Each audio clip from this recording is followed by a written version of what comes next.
Thokozani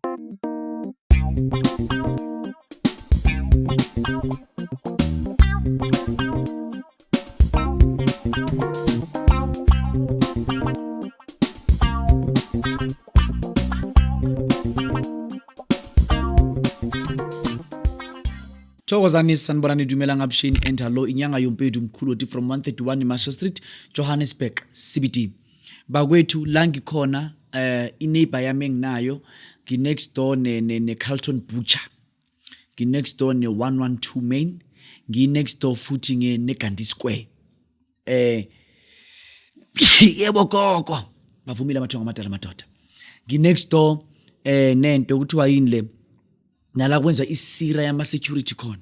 Then ifront opposite yami, ngifront opposite ne Winners Chapel Church of Christ, something like that.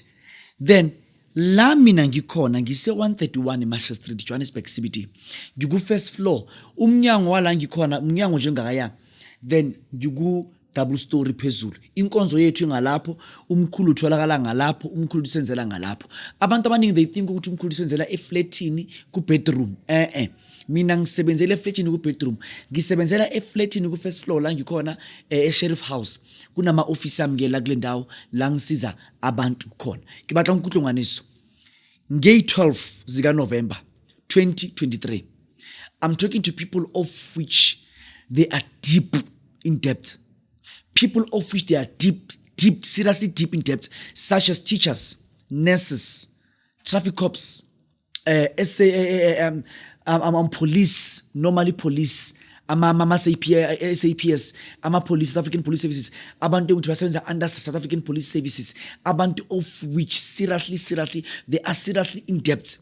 Paramedics, abantu of which they are working under a government. I'm talking to lawyers. Lawyers of which are working under a government. I'm talking to abantu of which ward councillors. Yukuma ngabantu of which bama accountant. Yukuma nabantu of which basebenza banks. People of which ngikhuluma nawe kuyimanje abantu ukuthi bakangaka ecoletini. If I can ngakhuluma lento le street abantu of which bayanya icoleti kangaka. These are the people of which ngikhuluma nabo kuyimanje. Abantu of which bama owners wama tavern. Wena muntu okolota brewery imali ya 3 years. Wena muntu okolota brewery imali eningi kabi. Ngifuna ngizwe kahle mntaka baba. Ngifuna ngizwe kahle. Wena muntu okolota brewery imali. Today as I'm talking to you right now, ngifuna ukuthi uzonto engikhulumayo. You need financial breakthrough. This thing yokuthi imali yakho ifike ezandleni zakho ungayiboni ukuthi wenzeni ngayo. This thing yokuthi imali yakho ifike ezandleni zakho ungaboni ukuthi imali yakho iye ngapi. This thing yokuthi imali yakho ifike ezandleni zakho but ube ukuthi imali yakho isebenze nje le isebenzele nje move. This thing yokuthi imali yakho mifika kuwena awuyiboni ukuthi wenzani ngayo, awuboni ukuthi iya ngapi, awuboni ukuthi wenzani kwenzekeni ngayo. I need you to come. Nge 12 zika November 2023 ngizabe ngikhulula abantu. Ngizabe ngikhulula abantu, ngideliver abantu of which bavaliwe financially. You seriously need financial breakthrough. You seriously need deliverance in your financial status. You seriously need deliverance in your financial situation. Manje, you are swimming in serious debts. You are seriously enking in zemali. Ngapa na ngapa, you owe banks, you owe landlords, you owe bonds, you owe things such as omashonisa.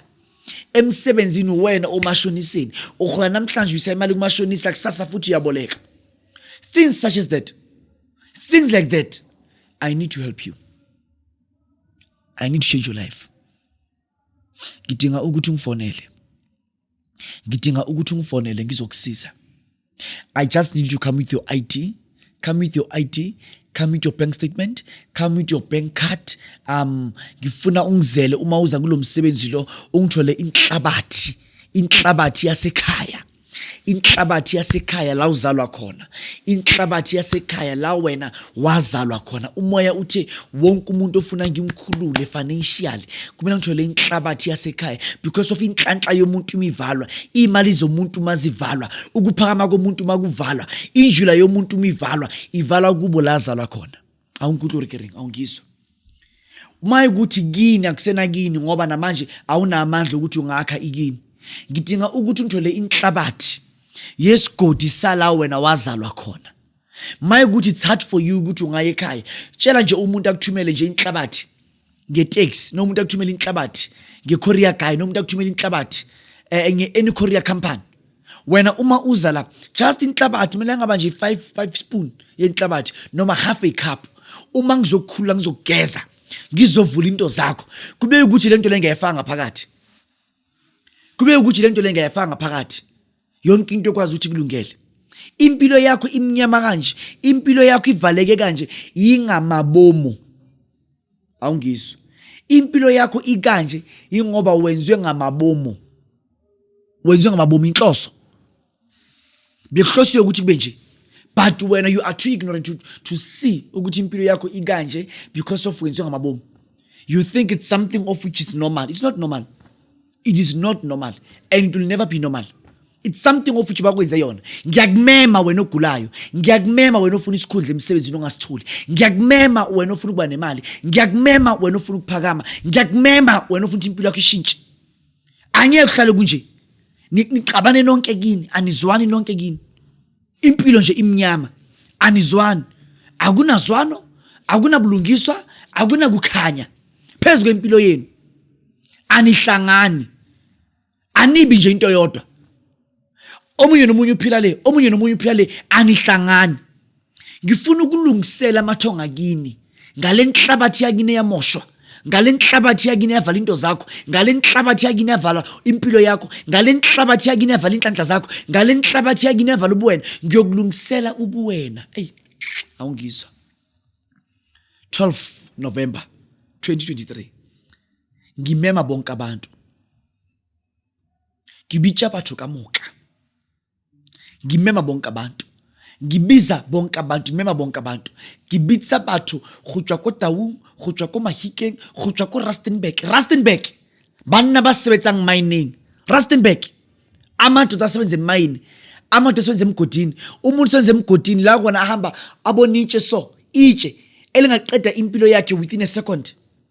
But imali yakho akaboni ukuthi wenzani ngayo. Ngiyakubiza kulo msebenzi lo. Ngiyakubiza kulo msebenzi lo. Kilibicha kamoka batho ba Limpopo lena ba stinchi ka chalete mara maphela lona ba le lawyer. Limpopo ba le lawyer ba la pesa dithokolosi Limpopo kure ke bollo e bombo ba tlhakatlhakana. Batho ba ya gwa Limpopo, batho ba lwa Limpopo, batho ba Limpopo dilo tsa ba di sepele ga botse. Mara a le nyake ka chalete. Motho wa na ka trip ya 450 gore fela bophelo ba botse go loka. Ale le ke ka ora loka lena. Na le tletse serious ka ora loka. Ale tsebe ntwe le nyaka ga botse mo lefase mo le nyakaeng. Ale kwishishi gore bophelo bo bo emela ka maoto. Bophelo bo ke bophelo bo tshwanetse bo lwele. Nna ke tsebe nyaka ga botse. Ga botse nna ke tsebe nyakaeng. Batho ba Limpopo ba shwa kare ke dimptshanyana. Batho ba Limpopo ba swara kare ke batho ba ileng gore a ke tsebe di alang ka bona. Dilo tsa bana di sepele ga botse. A gona motlhobo e leng gore wa tlhaka wa tlhoka jwa ka batho ba Limpopo. Mara batho ba gona dilo tsa mogutao e ka re ba di kwishishi. Motho nyaka eng na ga botse na. Motho nyaka go bona eng ga botse na. Motho nyaka go bona o di ile eng ga botse na ka wena. Botse nyaka go bona o di etseng ka lena. Batho ba Limpopo mo gauteng mo batho ba bona ba tlhaka ba tlhoka le go ka ya gae. Njo ba itsebang ke step go java step bana ba gona o gotse ka motseng ka moka batho ba gona le matlawa. Batho ba gona ba sa re selo ka moka.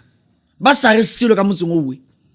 Maruno makala re motho wa gona gore motho wa gona a emele bophelo ba ka makutu motho a nyake. Njo ba itsang ba re ba tšhalete mara motho wa gona ba tlhophega. Motho o tswa tšhalete mara motho wa gona a tlhophega.